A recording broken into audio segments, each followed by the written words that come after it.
There was a young woman named Salma who lived in a quiet neighborhood on the outskirts of a city that had forgotten how to be still. She was 29 years old, worked as a pediatric nurse at the local hospital, and carried in her heart a wound that had never properly healed. 7 years had passed since the event that had shaped the trajectory of her life. 7 years since a door had been closed so firmly that Salma had never tried to open it again, had never even questioned whether the closing had been right or necessary or true.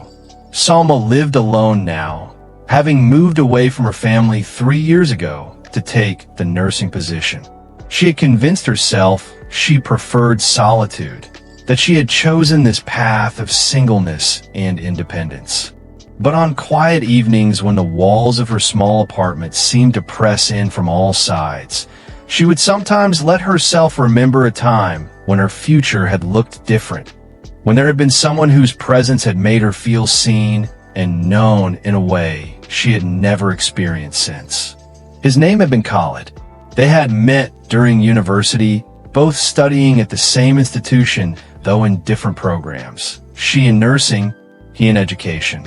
Their paths had crossed in the most ordinary way at a campus Islamic Society event, and what began as friendship had slowly, carefully, grown into something deeper while remaining within the boundaries that their faith prescribed.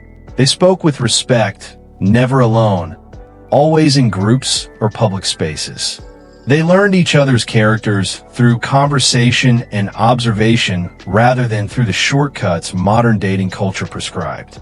By their final year of university, both Salma and Khalid knew they wanted to marry each other.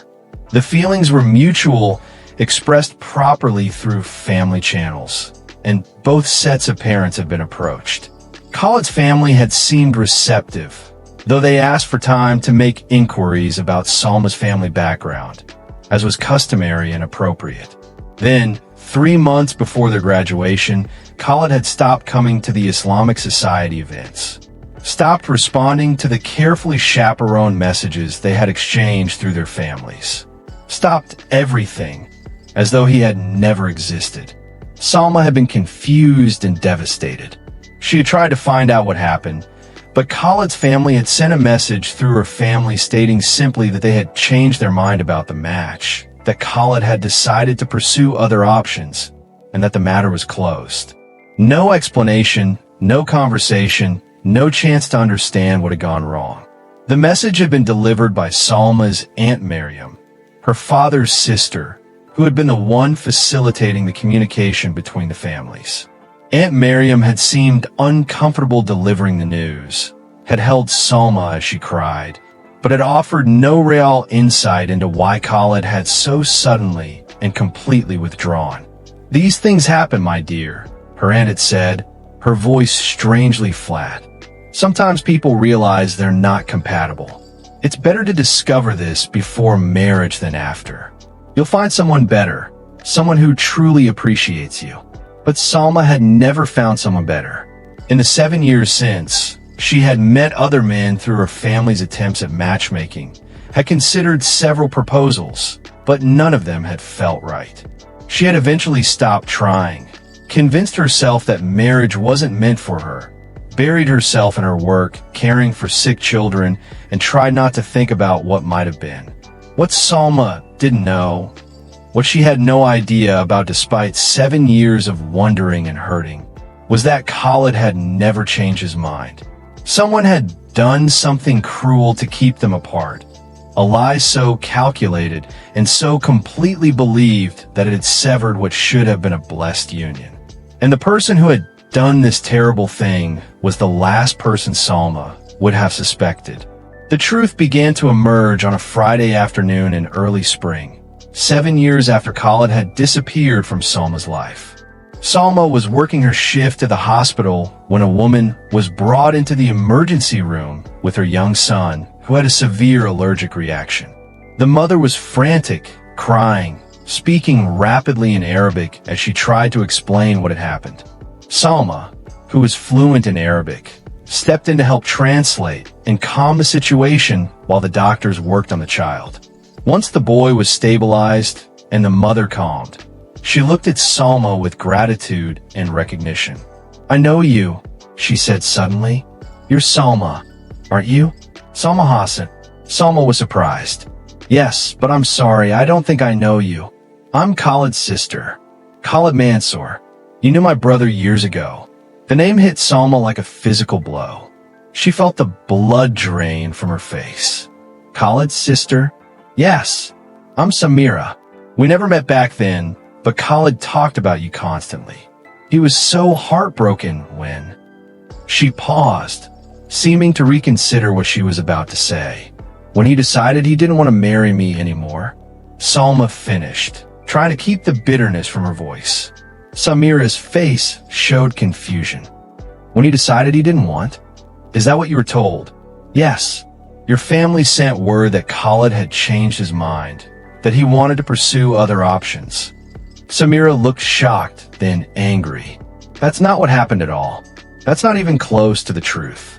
Salma felt her legs go weak. "What do you mean?" "Khalid was told that you had changed your mind, that your family had discovered he came from a divorced family background, and that you had decided you couldn't marry someone with that in his family history. He was devastated. He tried to reach out to you, but we were told you didn't want any contact, that you had asked to be left alone." The room seemed to tilt. "But that's not true. I never said any of that. I would never. I didn't even know his parents were divorced. And even if I had known, it wouldn't have mattered to me." The two women stared at each other, both realizing that something terrible had happened, that someone had deliberately lied to both sides to keep them apart. "Who delivered the messages between our families?" Samira asked urgently. "Who was the go-between?" "My Aunt Miriam," Salma said slowly, a horrible understanding beginning to dawn. "She was coordinating everything." Samira pulled out her phone. "I need to call Khalid. He needs to know the truth. After you, he never married anyone else. He's been alone all these years, thinking you rejected him for something he had no control over." As Samira made the call, Salma stood frozen, her mind racing back through the events of 7 years ago. She remembered her aunt's strange discomfort when delivering the message. She remembered how Aunt Miriam had discouraged her from trying to contact Khalid directly, saying it would be undignified and disrespectful to chase after a man who had rejected her. She remembered how her aunt had seemed almost pleased that the engagement had fallen through, though she had hidden it behind expressions of sympathy. Slowly, pieces began fitting together that Salma had never questioned before. Aunt Miriam had been the only one who knew both families well enough to facilitate communication. She had also been the one who, now that Salma thought about it, had seemed resistant to the match from the beginning, though she had never said so directly. And after the engagement fell through, it had been Aunt Miriam who had introduced Salma to her own son, Salma's cousin, suggesting that perhaps he would be a better match. The cruelty of it took Salma's breath away. Her own aunt had sabotaged her happiness, had deliberately destroyed a relationship that both sides wanted, had lied to both families to keep them apart. But why? For what purpose? Samira finished her phone call and turned to Salma with tears in her eyes. "Khalid is coming here. He's on his way now. He said to tell you that he never stopped thinking about you, that he's been praying for 7 years that someday the truth would come out and you would know he never abandoned you." 30 minutes later, Khalid walked into the hospital, older than Salma remembered, his face bearing the marks of hardship and years, but his eyes lighting up when he saw her in a way that made her knees weak. They stood there in the busy hospital corridor, 7 years of separation between them, both realizing they had been victims of a cruel deception, both overwhelmed by the mixture of relief and anger and grief for the time they had lost. "I need to understand," Khalid said, his voice shaking. "I need to know what happened. Who did this to us?" They found a quiet room, and with Samira present as a chaperone, maintaining proper Islamic protocol, even in this shocking situation, they pieced together the full picture of what had been done to them. Aunt Miriam, it turned out, had her own agenda.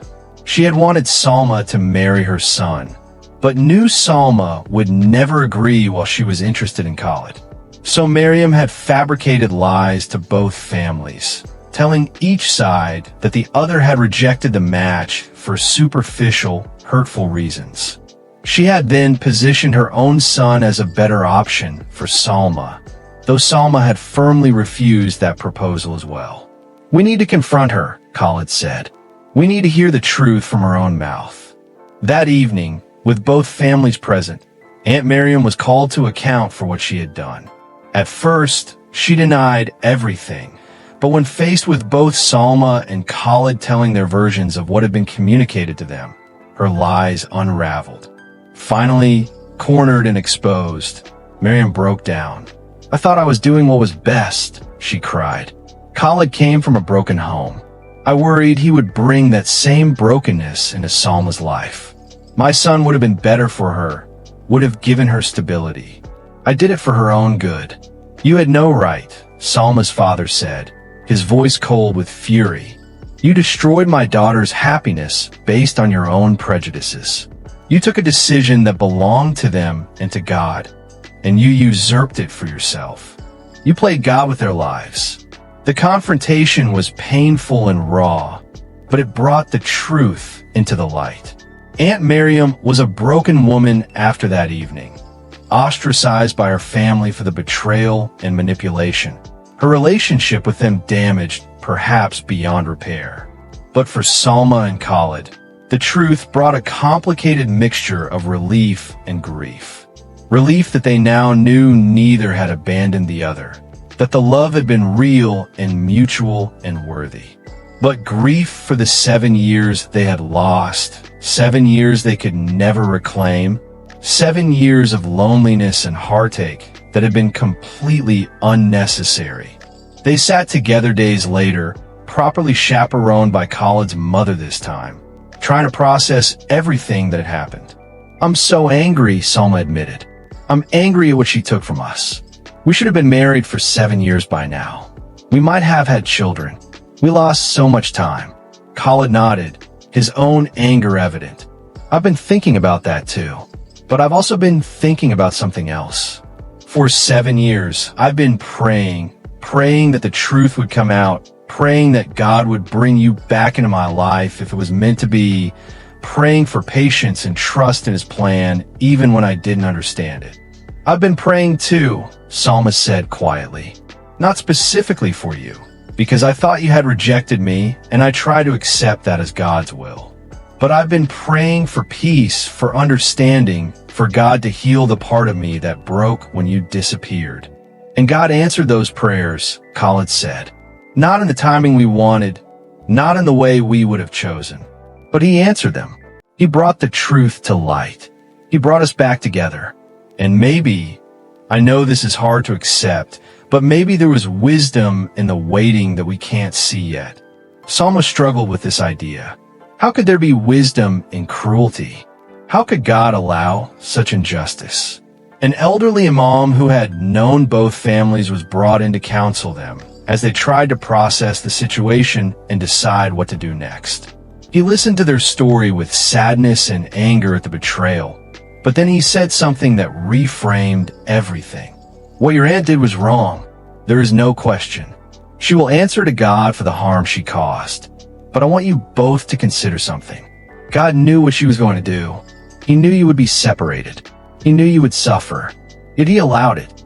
Not because he was cruel or indifferent, but because he sees what we cannot see. Perhaps you both needed these 7 years to grow in ways you couldn't have grown together. Perhaps there are lessons you learned in loneliness that you needed for what comes next. Perhaps God was protecting you from something you don't know about. Or perhaps the separation was simply a test of your faith, your patience, your trust in his wisdom.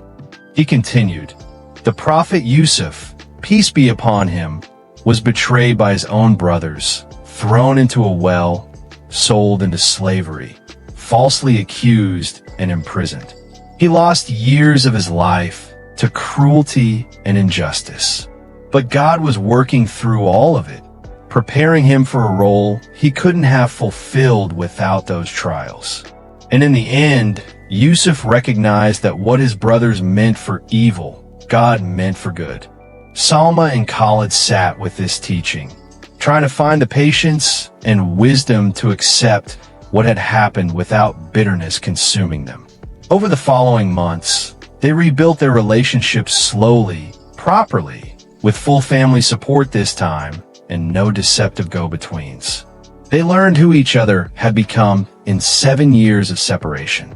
They discovered that the trials had indeed shaped them in ways that perhaps made them better suited for each other now than they would have been at 22. Salma had become more compassionate through her work, more patient, more understanding of how life breaks people and how healing takes time. Khalid had become more reliant on God, more prayerful, deeper in his faith, because faith was all he had to hold on to during years of loneliness and confusion. When they married 8 months after the truth came out, their wedding was a celebration not just of their union, but of God's justice, of truth prevailing over lies, of perseverance through trial. On their wedding night, they prayed together, thanking God for bringing them back together and asking for help to forgive Aunt Miriam, to not let bitterness poison the blessing they had been given. Someone loved you, Khalid told his new wife, and someone did something cruel to keep us apart. But God is greater than human cruelty. He is greater than lies and manipulation. He brought the truth to light at exactly the right time, in exactly the right way. We lost 7 years, yes, but we gained depth, faith, and appreciation for each other that we might not have had otherwise. Years later, when they told their children this story, they would emphasize the lessons it taught. That people sometimes hurt others out of misguided beliefs about what's best. That lies can separate people who should be together, but truth always eventually surfaces. That God's timing is not our timing, but His timing is always perfect. That bitterness and resentment only poison the one holding them. And that forgiveness, though difficult, is necessary for healing. Aunt Miriam, to her credit, eventually sought forgiveness from both Salma and Khalid. It took years, and the relationship was never what it had been, but forgiveness was extended because that is what their faith demanded, and because holding on to anger would have hurt them more than it hurt her. This is the truth that needs to be understood. Someone may love you, and someone else may do something cruel to keep you apart. Human beings manipulate, lie, and interfere in ways that cause tremendous pain. But God sees all, knows all, and is writing a story that encompasses even the cruel chapters written by others. Your job is to trust His wisdom, pray for truth to emerge, work toward healing and forgiveness, and believe that if something is truly meant for you, no human manipulation can permanently prevent it. And if it doesn't come back, trust that God has protected you from something or prepared you for something better. The truth always emerges eventually, and God's justice, though sometimes delayed by human standards, is always perfect.